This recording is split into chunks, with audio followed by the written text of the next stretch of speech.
Unreal டபிள்யூபிள்யூவில் back ஸ்டேஜில் நடக்கிற விஷயங்கள் நமக்கெல்லாம் அதெல்லாம் தெரியாது. அதை வெளிச்சத்துக்கு கொண்டு வர்ற ஒரு ஷோ தான் தி அன்ரியல். இதுக்கு முன்னாடி 1, 2ன்னு சொல்லிட்டு 2 பாட்டுகளை டபிள்யூபிள்யூ ரிலீஸ் பண்ணாங்க. அதை பற்றி நம்ம ரிவ்யூவாக பார்த்தோம்.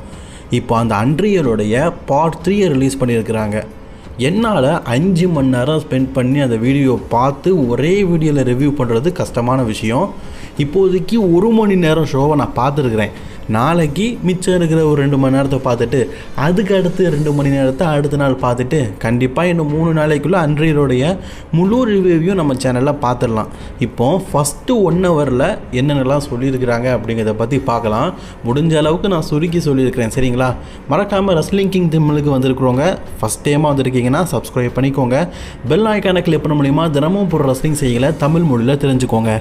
அன்ரியல் நெட்ஃப்ளிக்ஸில் தான் ரிலீஸ் ஆகிருக்குது. பார்க்கணுன்னு நினைக்கிறவங்க பார்த்துக்கோங்க. முழுசாக பார்த்தீங்கன்னா மொத்தம் 5 மணி நேரம். அதில் முதல் 1 மணி நேரத்தில் என்னென்ன சொல்லியிருக்கிறாங்க அப்படிங்கிறத பற்றி பார்க்கலாம். ஓப்பனிங்கே நம்ம ஜான் சினா தான். ஜான் சினாவுக்கு லாஸ்ட் இயர் பார்த்தீங்கன்னா ரிட்டையர்மெண்ட் செரமனி நடந்தது. அந்த ரிட்டையர்மெண்ட்டோடைய பாதி பீக்கை லாஸ்ட் இயர் சொல்லிட்டாங்க. மிச்சம் இருக்கிறத தான் பார்த்தீங்கன்னா ட்ரிபிள் ஹெச் வந்து இந்த அன்ரியலில் சொல்கிறாரு. அவர் என்ன சொல்கிறாருன்னா, ஜான் சினாவுடைய இயர் அப்படிங்கிறது 12 மந்த். அதில் பாதியை வந்து கம்ப்ளீட் பண்ணிட்டோம். சாட்டர்டே மெயின் ஈவெண்ட்டுக்கு இன்னும் வெறும் 3 மாதம் தான் இருக்குது. அந்த 3 மாதத்துக்குள்ளே ஜான் சினா வந்து ஒரு பெரிய ஷோவை வந்து கம்ப்ளீட் பண்ணாமல் போகிறாரு. Royal Rumble, Elimination Chamber, WrestleMania. அவர் நினச்சிருந்தா ராயல் ரம்போ, ரெசல்மேனியா, எலிமினேஷன் சேம்பர்லேயே அவரோட ஃபைனல் மேட்ச் இருக்கிற மாதிரி பண்ணிக்கலாம். பட் ஆனால் சாட்டர்டே மெயின் ஈவெண்ட்லாம் என்னோடய ஃபைனல் மேட்ச் இருக்கணும்னு சொல்லிட்டு ஜான் சினா முனைப்பாக இருந்தார். ஜான் சினா அதன்படி ஃபைனல் மேட்சை சாட்டர்டே மெயின் ஈவெண்ட்லேயே விளையாடி முடித்தார். ஜான் ஒரு ஹீல் கேரக்டர் பண்ணும்போது மக்கள் மத்தியில் இந்த அளவுக்கு வரவேற்பு கிடைக்குன்னு சொல்லிட்டு சத்தியமாக எதிர்பார்க்கல. ஜான் அதுதான் சொல்கிறாரு. பேக் ஸ்டேஜில் இருக்கிற ப்ரொடியூசர்ஸ், நியூ ப்ரொடியூசர்ஸ் மற்றும் பல பேரும் சரி, நான் ஹீல் கேரக்டர் பண்ணுறதை விரும்பலை. ஏன்னா அது ஒர்க் அவுட் ஆகுமா அப்படிங்கிறது அவங்களுக்கே தெரியலை. அதனால் வேண்டாம் அப்படின்னு சொல்லிட்டு நிகாரிச்சாங்க. பட் ஆனால் எனக்குள்ளே ஒன்று தோணுச்சு. இது நம்மளுடைய லாஸ்ட் இயர் ரசிகர்களுக்கு கொடுக்காத ஒரு சில விஷயத்தை கொடுக்கலாம். நம்ம சாம்பியன்ஷிப் வின் பண்ணுறது மட்டும் இல்லை, இது வரைக்கும் ஹீல் கேரக்டர் நம்ம பண்ணதில்லை, அதை பண்ணலாம் அப்படிங்கிற யோசனை வந்தது. இது பேக் ஸ்டேஜ் ப்ரொடியூசர்ஸ் எல்லாருமே இருக்கிறாங்க. ப்ரொடியூசர்ஸ் யாரெல்லாம் அப்படிங்கிறத பார்த்துக்கோங்க. ராபர்ட் ரூட் இருக்கிறாரு, அதுக்கப்புறமா பால் ஹேமன் இருக்கிறாரு, ட்ரிபிள் ஹெச் இருக்கிறாரு. இவங்க தான் டபிள்யூபிள்யூவில் ஸ்கிரிப்ட் மேனேஜ்மெண்ட். டபிள்யூபிள்யூவில் இப்படி தான் நடக்கணும், இவங்க தான் வெற்றி பெறணும், இந்த மாதிரி தான் ஸ்டோரி க்ரியேட் பண்ணணும் அப்படிங்கிற ஐடியாவை கொடுக்குறவங்கள இவங்க தான் முக்கியமான ஆட்களாக பேக் ஸ்டேஜில் இருக்கிறாங்க. ட்ரிபிள் ஹெச் சொல்கிறாரு, நான் பிரான் பிரேக்கரில் 2021 தான் டபிள்யூபிள்யூவில் வரப்போகிற ஒரு ஃப்யூச்சர் ஆஃப் த ஃபேஸாக நான் பார்த்தேன். அவன் உண்மையிலேயே பர்ஃபார்மன்ஸ் சென்டரில் பிச்சு உதறிட்டான். பிரான் பிரேக்கர் ஒரு வாரிசு ரசலர். அவங்க அப்பா வந்து இதுக்கு முன்னாடி டபிள்யூபிள்யூவில் ஒர்க் பண்ணியிருக்கிறாரு, ரிக் ஸ்டென்னர். அவர் டபிள்யூபிள்யூ ஹால் ஆஃப் ஃபேமர் அப்படிங்கிறத தாண்டிலும் எங்களுக்கு என்ன தோணுச்சுன்னா, தி ராக் அதே மாதிரி அவரோட அப்பா ராக்கி ஜாங்ஷன் 2 பேருமே பார்த்திங்கன்னா ஒரே நேரத்தில் சண்டை போட்டிருக்கிறாங்க. 2 பேருமே வாரிசு ரெஸ்லர். அதே மாதிரி ரோமன் ரெயின்ஸ், அவரும் சரி அவங்க அப்பாவும் சரி டபிள்யூபிள்யூ சண்டை போட்டிருக்கிறாங்க. இவங்களும் ஒரு வாரிசு ரெஸ்லர். இதே போல் தான் நாங்கள் பிரான் பிரேக்கரையும் அவங்க அப்பாவையும் பார்த்தோம். அவங்க அப்பா டபிள்யூபிள்யூவில் பல சாதனைகளை பண்ணியிருக்காரு. அதுக்கும் மேலே ஒரு படி பிரான் பிரேக்கர் சாதிக்கணும் அப்படிங்கிற எண்ணம் இருந்தது. ஆனால் பிரான் பிரேக்கரால் முழுமையாக ரெஸ்லிங் கெரியரில் அதுக்குள்ளே நுழைய முடியலை. பிரான் பிரேக்கருக்கு ஸ்கில், அவருக்கு ஒரு மேனேஜ்மெண்ட் எல்லாம் தேவைப்பட்டது. நான் வந்து அப்போது எனக்கு நம்பிக்கையான செத் ரோலன்ஸை தேர்ந்தெடுத்தேன். செத் ரோலன்ஸோடைய விஷன் டீமில் பிரான் பிரேக்கரை பயன்படுத்தி அதன் மூலிமா பிரான் பிரேக்கரை பெரியால் உபயோகப்படுத்தலாம் அப்படிங்கிற ஐடியா வந்தது. ஆக்சுவலி செத் வந்து ஒரு சீனியர் ரெஸ்லர், பிரான் பிரேக்கர் ஒரு ஜூனியர் ரெஸ்லர். செத் ரோலன்ஸ் சொல்கிறது தான் பிரான் கேட்டாகணும். ஆனால் பிரான் அந்த மாதிரி கேட்கலை. பிரான் பிரேக்கரும் சொல்கிறாரு, எனக்கும் செத்துக்கு ஆக்சுவலி செட் ஆகலை. பட் ஆனால் அவர் தான் எனக்கு டீச்சர். இந்த விஷன் டீமில் அவர் சொல்கிறத நான் கேட்டாகணும். அவர் சீனியர் ரெஸ்லர். அவர் வாங்குகிற சேலரியில் டோட்டலாக 1 இயரை கால்குலேட் பண்ணும்போது நான் 10 வருஷம் ஆனால் தான் அந்த சேலரியை வாங்க முடியும். அப்படிப்பட்ட பெரிய ரெஸ்லர்ஸ் கூட நான் வந்து சேர்ந்து பயணிக்கிறேன் அப்படிங்கிறது பெரிய விஷயம். பிரான் பிரேக்கர்கிட்ட ட்ரிபிள் ஹெச் தனியாக பேசுகிறாரு, நீ செத் ரோலன்ஸ் கூட இருக்கிற, பட் ஆனால் இப்போ number 1 face of the wrestler கூட மோத போகிறேன்னா அவர் அட்டாக் பண்ண போகிறேன். எஸ், ரோமன் ரெயின்ஸை. ரோமன் ரெயின்ஸ் பார்த்திங்கன்னா அந்த நேரத்தில் வந்து கிளாஸ் இன் பாரிஸ் நடந்தது. கிளாஸ் இன் பாரிஸில் ரோமன் ரெயின்ஸுக்கும் பிரான்சன் ரீடுக்கும் ஒரு மேட்ச். பிரான்சன் ரீடு ஒரு சீனியர் ரெஸ்லர், அவருக்கு எப்படி சண்டை போடணும் எல்லாமே தெரியும். பட் ஆனால் பிரான் பிரேக்கர் அன்றைக்கி ரோமன் அட்டாக் பண்ணணும். பிரான் பிரேக்கரோட காதில் நாங்கள் ஒரு வாக்மேனை போட்டு விட்டுட்டோம். என்னென்ன நடக்குது அப்படிங்கிறத அவனால் பார்க்க முடியாது. அதனால் அவன் கேட்டுக்கிட்டே இருக்கணும். நாங்கள் இன்ஸ்ட்ரக்ஷன் கொடுத்துட்டே இருந்தோம், பிரான் நீ ரெடியாக இருந்துக்கோ, இந்த நேரத்தில் தான் போகணும், இந்த நேரத்தில் தான் ரோமன் ரெயின்ஸ் அட்டாக் பண்ணணும்னு பிரான் பிரேக்கர் ரொம்ப டென்ஷனாக இருந்தார். பிகாஸ் அவருக்கான நேரம் வந்துருச்சு. ரோமன் ரெயின்ஸ் வின் பண்ணிட்டார். மக்கள் மத்தியில் ஷூவை கலத்தி ஒவ்வொருத்தருக்கும் கிஃப்ட் பண்ணிட்டு இருந்தார். இப்போ பிரான் பிரேக்கர் வராரு, ரோமன் ரெயின்ஸ் அட்டாக் பண்ணார். பர்ஃபெக்ட். சொன்னபடி பிரான் பிரேக்கர் அமர்க்கலமாக ஒரு ஸ்பியரை ரோமனுக்கு போட்டார், எந்தவித இன்ஜுரியும் இல்லாமல். அதே நேரத்தில் பிரான் பிரேக்கரை நாங்கள் பேக் ஸ்டேஜில் எல்லாருமே பாராட்டினோம். பிகாஸ் ஃபர்ஸ்ட் மூமெண்ட் ஒரு ஃபேஸ் ஆஃப் தி ரெஸ்லர், அவர் தான் WWE ஆணி வேறு. அவரை எதிர்த்து சண்டை போடுறது அப்படிங்கிறது சாதாரண விஷயம் இல்லை. அதை பிரான் பண்ணார் அப்படிங்கிற மாதிரி சொல்கிறாங்க. அப்படியே இன்னொரு பக்கம் பார்த்தா சிஎம் பங்கை காட்டுறாங்க. My name is CM bunk. எனக்கு பலவிதமான பேர் இருக்குது. WWEல சண்டை போட்டுட்டு போனவேன்னு சொல்லிட்டு நிறைய பேர் சொல்லுவாங்க. வேர்ல்டு ஹெவி வெயிட் சாம்பியன்ஷிப்பை லாஸ்ட் இயர் சம்மர் ஸ்டாமில் நான் வெற்றி பெற்றதுக்கப்புறமா செத் ரோலின்ஸ் மணி இந்த பேங்கை கேஷிங் பண்ணி சாம்பியன் ஆனார். ஆக்சுவலி அதோட முடிஞ்சிருச்சு அப்படின்னு தான் நினச்சேன். ஆனால் என்னோடய கெரியர் பீக் லெவல் அதுக்கப்புறம் தான் ஆரம்பிச்சிது. ட்ரிபிள் H சொல்கிறாரு, நாங்கள் பெகிலேஜ் அந்த விஷன் டீமில் ஒரு முக்கியமான ஆளாக கொண்டு வரும்போதே ஒரு விஷயத்தை பங்கிட்ட கேட்டோம். அது பங்கு அவங்கள்ட்ட கேட்டாங்க, அவங்க ஓகே சொன்னனால தான் அதை நாங்கள் பண்ணோம். ஒரு ஃபேட்டல் 4-way மேட்ச் நடந்தது. கிட்டத்தட்ட செத் ரோலின்ஸுக்கு இன்ஜுரி ஆகிற மாதிரியும் அவர் தோக்குற நிலைமையிலையும் பங்கு அகைன் ஹெவிவெயிட் சாம்பியன் ஆகிற நேரத்தில் நாங்கள் எல்லாருமே பெக்கிலிஜை ஒரு மாஸ் போட்டு பெக்கினி இப்போ அட்டாக் பண்ணலாம் அப்படின்னு சொல்கிறாங்க. ராபர்ட் ரூட் WWE முன்னாள் ரெஸ்லர், அவர் தான் பார்த்தீங்கன்னா இப்போ இதை ப்ரொடியூஸ் பண்ணுறாரு. பெக்கி இது உங்களுடைய கரெக்டான நேரம், இப்போ போய் அட்டாக் பண்ணுங்கள். சிஎம் பாங் ஒரு ஃபினிஷர் போல வெயிட் பண்ணிகிட்டு இருக்காரு. பெக்கிலேஜ் வரதுக்கு தாமதம் ஆகுது, ஆனாலும் சிஎம் பாங் தோல்லையே ஏந்துட்டுருக்காரு. கிட்டத்தட்ட ஒரு 5 செகண்ட் அதிகமாகிருச்சு. ஏன்னா செகண்ட் அப்படிங்கிறது WWE ரொம்ப முக்கியம். பங்கு தூக்குன உடனே லோ ப்ளோ போட்டுக்கணும். ஆனால் பங்கு அந்த நேரத்தில் பெக்கிலேஜ் வரலை அப்படிங்கிறதுனால தன்னுடைய ஷோல்டரில் செத் ரோலின்ஸை வச்சுக்கிட்டு சுற்றிக்கிட்டே இருந்தார். அந்த நேரத்தில் கரெக்டாக வந்தாங்க, பெக்கிலேஜ் அட்டாக் பண்ணாங்க. பெக்கிலேஜும் செத் ரோலின்ஸும் ஹஸ்பண்ட் அண்ட் ஒய்ஃப் அப்படிங்கிறதுனால அந்த காம்பினேஷன் நல்லா இருந்தது.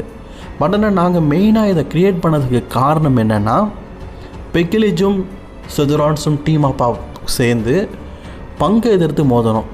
பங்கை பெக்கிலேஜ் கன்னத்தில் அரைஞ்சாங்க. பங்கு லேடிஸ் மேலே கை வைக்க மாட்டார். அப்போது பங்குக்கு ஒரு சப்போர்ட் தேவை. நாங்கள் ஆல்ரெடி பங்குக்கிட்ட அதற்கான ஆளை தேர்ந்தெடுத்துட்டோம். மேபி அவங்க வராட்டா நம்ம பெய்லியை வேணால் சேர்த்துக்கலாமான்னு கேட்டோம். பட் நான் பங்கு சொல்லிட்டார், நான் கண்டிப்பாக அவள்கிட்ட கேட்குறேன், அவள் வாரேன்னு சொல்லிட்டான்னு. சிஎம் பங்கு ஏஜேலியை பற்றி தான் சொல்கிறாங்க. அதுக்கப்புறமா ஏஜேலி தான் பார்த்தீங்கன்னா என்ட்ரி கொடுக்குறாங்க.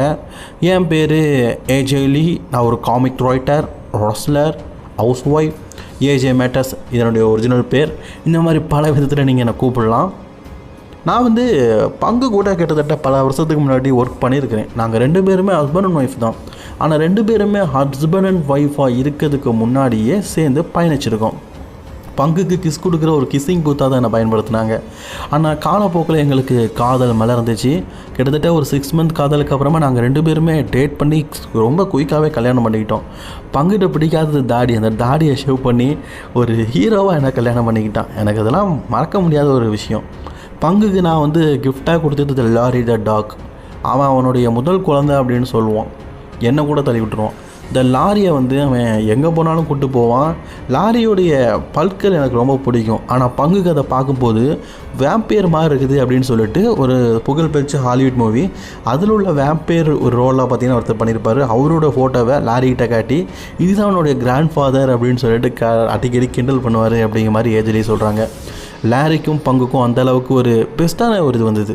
நான் ஒரு காமிக் ரைடர்ஸ் அதில் கூட நான் பங்கையும் அதில் கூட நான் லாரியும் பயன்படுத்திக்கினேன். இதுக்கும் மேலே நான் அனிமேஷன் கிரியேட்டராகவும் போஸ்டர் கிரியேட்டராகவும் இருந்தேன். இப்போ WWE ஆகஸ்ட் 2025 கிட்டத்தட்ட ஸ்மாக்டவுனுக்கு வராங்க. ஆகஸ்ட் 25, 2025 கரெக்டாக 5வது நாள் பார்த்தீங்கன்னா ஸ்மாக்டவுன் ஷோ நடக்குது. அதில் தான் ஏஜேலி டெபியூட் கொடுக்கணும். பங்க் சொல்கிறாரு, என்னோடய எக்ஸைட்மெண்ட்டுக்கு அளவு தாங்க முடியலை. பிகாஸ் ஏஜேலி WWE விட்டு போய் அவங்க 12 வருஷம் ஆயிடுச்சு. 12 இயர்ஸுக்கு அப்புறமா அதே லெவலில் சண்டை போடுறது அப்படிங்கிறது சாதாரண விஷயம் இல்லை. ஏஜேலியை நாங்கள் ரொம்பவே சீக்ரெட்டாக வச்சுருந்தோம். கிட்டத்தட்ட ஸ்மாக்டவுன் முடியறதுக்கு முன்னாடி கிட்டத்தட்ட 4 மணி நேரம் அவங்க கெரைன்லே தான் இருந்தாங்க. அதுக்கப்புறமா மெயின் ஷோ கூப்பிட்டு வந்தோம். ஷோ கூட்டிகிட்டு வரும்போது தான் ஏஜேலியை அப்பந்தான் ட்ரிபிள் ஹெச் பார்க்காரு. ஸோ உடனே ரூல்ஸ் படி கையெழுத்து போடணும்னு சொல்லிட்டு கான்ட்ராக்டில் சைன் வாங்கிட்டாரு. பேக் ஸ்டேஜில் எல்லாருமே ஒருத்தருக்கு ஒருத்தர் பார்த்துக்கிட்டாங்க. ஏஜேலியோடைய டைம் வருது. கரெக்டாக பெக்கிலிச் மக்கள் மத்தியில் என்ன தப்பாக பேசுகிறாங்க. மக்கள் எல்லாருக்கும் கோபம் வருது. கண்டிப்பாக இந்த நேரத்தில் ஒருத்தர் வந்து பங்குக்கு தேவை அப்படிங்கிறது எல்லாருக்கும் தெரியுது. நான் பேக் ஸ்டேஜில் இருந்து பார்த்துக்கிட்டு இருக்கேன். பெக்கிலிச் பங்கை கன்னத்தில் பலார் அரைகிறாங்க. அதை பார்க்கும்போது நல்லா தான் இருக்குது. அண்ட் அதே இந்த நேரத்தில் மக்கள் எல்லாருமே என்ன ஷேர் பண்ணுறாங்க, எனக்கு கையில் இருக்கிற முடியெல்லாம் அப்படியே பூரிச்சு போயிடுச்சு. மீண்டும் அதே வாக் ஏஜேலியா நான் அரங்கத்துக்குள்ளே வந்தேன். பெகிலிச் ஒரு சீனியர் ரெஸ்லர். நான் இல்லாத காலத்தில் அவங்க ஒரு மிகப்பெரிய உமன் ஆகிட்டாங்க. அவங்க கூட சண்டை போடுறது அப்படிங்கிறது சாதாரண விஷயம் இல்லை. பங்கு அதை தான் சொல்கிறாரு. ஆனால் 2 பேருமே பயங்கரமாக சண்டை போட்டாங்க. பேக் ஸ்டேஜ் ப்ரொடியூசர்ஸ் எல்லாருமே ஹாப்பி. பிகாஸ் அவங்க நினச்ச மாதிரியே எந்த விதமான தப்பும் இல்லாமல் 13 வருஷம் சண்டை போராட்டாலும் ஏஜேலி பர்ஃபார்மன்ஸை வெளிப்படுத்தினாங்க. வாவ், சூப்பரில். சரி, இப்போ நாள் வந்துருச்சு. செப்டம்பர் 2025 ஸ்மாக்டவுனுக்கு அப்புறமா WWE பார்த்திங்கன்னா 1 வீக் அப்புறமா ரசல் பலூசா பேப்பர் நடத்துகிறாங்க. அந்த ரசல் பலூசா பேப்பரில் செத் பெக்கி 2 பேருமே டேக் டீமாக இணைந்து இந்த பக்கம் பார்த்திங்கன்னா பங்கையும் ஏஜேலியையும் எதிர்கொள்ள வேண்டிய சூழ்நிலை. இது ஒரு பெரிய மேட்ச். மக்கள் மத்தியில் ஒரு பெருத்த எதிர்பார்ப்பில் இருக்கிற மேட்ச். ஏஜேலியுடைய பர்ஃபார்மன்ஸ் எப்படி இருக்கும் அப்படிங்கிறது எல்லாருக்கும் தெரிஞ்சுது. ஃபைனலி இதில் ஏஜே பங்கு வின் பண்ணி ஸ்டோரியை சூப்பராக கொண்டு போனாங்க. அனதர் டைம் சீனாவுக்கு இந்த ரசல் பலூசா ஒரு மோசமான ஒரு இடம். ஏன்னா அவர் ப்ராக் லெஸ்னர் கூட சண்டை போடுறாரு. ஜான் சீனா சொல்கிறாரு, நான் வந்து ப்ராக் லெஸ்னர் கூட சண்டை போடணும் அப்படிங்கிறது ரசல் பலூசாவோட என்னோடய ஆசை இல்லை. பட் ஆனால் WWE கிரியேட்டிவ் டீம் வந்து அதை புக் பண்ணிட்டாங்க. ஆக்சுவலி நான் அந்த நேரத்தில் ஒரு சில மாற்றங்களை தேர்ந்தெடுத்தேன் ப்ராக் லெஸ்னருக்கு பதிலாக. பட் ஆனால் WWE அது கரெக்டாக இருக்குன்னு சொன்னாங்க. எஸ், ப்ராக்குக்கும் எனக்கும் மேட்ச் நடந்தது. நான் தோற்று போனேன். மக்கள் மத்தியில் அந்த சிம்பாட்டிக் ரியாக்ஷனை நான் பார்த்தேன். ஆக்சுவலி இதுக்கு முன்னாடி நான் வந்து லோகன் பால் கூட சண்டை போடும்போது ஒரு விஷயத்தை மக்கள் எல்லாருமே சொல்லிக்கிட்டு இருந்தாங்க. அது என் காதில் கேட்டது. ஆனால் அதுக்கு ஆப்போசிட்டாக நான் ப்ராக்குக்கிட்ட தோற்றதுக்கப்புறமா என்னை ரொம்பவே பரிதாபமாக பார்த்தாங்க. அப்போ எனக்குள்ள தோணுச்சு, நான் கண்டிப்பாக வந்து மீண்டும் லோகன் பால் கூட சண்டை போடும்போது மக்களுடைய காதுகளில் ஒரு குரல் இருந்தது, போரிங்கான ஸ்டோரின்னு. அதை கொடுக்கக்கூடாது. இப்போ எல்லாருமே சோகத்தில் இருக்காங்க, அவங்களுக்கு ஒரு சந்தோஷமான மேட்சை கொடுக்கணும் அப்படின்னு சொல்லிட்டு நான் ஐடியா பார்த்தேன். அப்போ தான் டபிள்யூடைய சோஷியல் மீடியாவை பார்க்கும்போது முழுக்க ரசிகர்கள்லாம் பார்த்தீங்கன்னா லோகன் பாலுக்கும் ஜான்சனாக்கான மேட்ச் வந்து ஒஸ்ட்டு மேட்ச்சு அப்படின்னு கமெண்ட் பண்ணாங்க. அதுலேயும் கமெண்ட் செக்ஷனில் இதுக்கு பதிலாக நீங்கள் ஏஜே ஸ்டைல் கூட மோதிருக்கலாம், நல்லா இருக்குமே, அது ஒரு ட்ரீம் மேட்ச் அப்படிங்கிற மாதிரி கமெண்ட் பண்ணாங்க. ஆக்சுவலி WWE வந்து எனக்கு க்ரௌன் ஜூலுக்காக ஒரு பிளான் போட்டு வச்சுருந்தாங்க. எனக்கும் ட்ரூக்கும் சண்டை போடணும். ட்ரூ என்னால் அதை ஏற்றுக்க முடியலை. கூட நான் சண்டை பண்ணணும் அப்படிங்கிறது ஒரு ட்ரீம் மேட்ச் தான். பட் ஆனால் மக்கள் மத்தியில் நான் லோகன் பால் கூட சண்டை போட்டதும் ப்ராக் லெஸ்னர் கூட சண்டை போட்டதும் பிடிக்கல. அவங்களுக்கு பிடிச்ச ஒரு விஷயத்த பண்ணணும்னு தோணுச்சு. Yes, excitement. அதை நான் ஏஜே ஸ்டைல் கிட்ட தான் எப்போவுமே அதை உணர்வேன். ஸோ ஏஜே ஸ்டைல் கூட நான் சண்டை போட்டேன். மறக்க முடியாத நாள். நான் ஏஜே ஸ்டைல் கூட சண்டை போடும்போது கிட்டத்தட்ட 3 மணி நேரம் ப்ராக்டிஸ் பண்ணோம். ப்ராக்டிஸ்க்கு அப்புறமா நான் வந்து பிரை ஒயிட்டோடைய சிஸ்டர் ஆபிகால போட்டேன், மிஸ்ஸோடைய ஃபினிஷரை போட்டேன். அஃப்கோர்ஸ் ஏஜே ஸ்டைல் ஒரு மிகப்பெரிய திறமைசாலி. நாங்கள் 2 பேருமே மாறி சண்டை போடும்போது அவனும் பார்த்தீங்கன்னா ஷான் மைக்கேலோடைய சூப்பர் கிக்கெல்லாம் போட்டு மக்கள் ஆச்சரியப்படுத்தினான். வாவ், நான் என்னுடைய கெரியரில் சண்டை போட்டதுலேயே ஏஜே ஸ்டைல் மாதிரி நுட்பமான ஒரு தொழில்நுட்ப மல்யுத்த வீரரை பார்த்ததில்லை. நான் வந்து அந்த டைமில் ஏஜிட்ட சொல்கிறேன், நான் வந்து 619 போடணும் ரேமஸ் ஸ்டூடியோட ஃபினிஷர். பிகாஸ் ரேக்கும் எனக்கும் நடந்த மேட்ச் வந்து ஷார்ட் அண்ட் மேட்ச். அது வந்து ஒரு பெரிய ட்ரீம் மேட்சாக நடக்கல, ஷார்ட்டான மேட்ச், ஒரு மண்டே நைட்டால் முடிஞ்சிருச்சு. அப்போ நான் வந்து ரேமஸ் ஸ்டூடியோடைய 619 போடும்போது என்னால் போட முடியலை. அப்போது ஏஜே சொல்லார், நான் அப்போ அதை தடுத்து நிறுத்தினதுக்கப்புறமா நீங்கள் அண்டர்டேக்கரோடைய பயல் டிரைவரை போடுங்க, அது நல்லா இருக்குன்னு. எஸ், நானும் அண்டர்டேக்கரோடைய பயல் டிரைவர் போட்டேன். ஆமாம், என்னுடைய கெரியரில் அண்டர்டேக்கர் கூட விளையாடின மேட்ச் ஒரு ஒஸ்ட்டான மேட்ச் தான். பட் ஆனால் அதை மறக்கும் விதமாக அது இருக்கும் அப்படின்னு எண்ணம் எனக்கு மனசில் தோணுச்சு. எஸ், அந்த மாதிரி தான் இருந்தது. ஃபைனலி அந்த மேட்ச்சில் நான் வந்து வெற்றி பெற்றேன். என்னுடைய 6 உயர் நண்பன் ஏஜே ஸ்டைலை கெட்டி பிடிச்சி அந்த இடத்த விட்டு நான் விடை பெற்றேன். வாவ், மறக்க முடியாத ஒரு நாள்.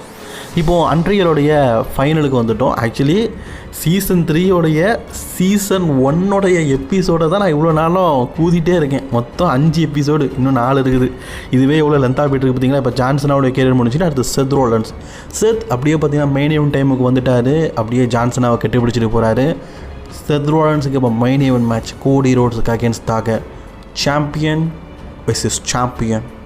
Who's the better champion? Who's the ground champion? இந்த மேட்சும் நடக்குது. கோடி வந்து சொல்கிறாரு, நான் வந்து செத்துக்கிட்ட அந்த மூவ் யூஸ் பண்ணக்கூடாது அப்படின்னு சொன்னேன்.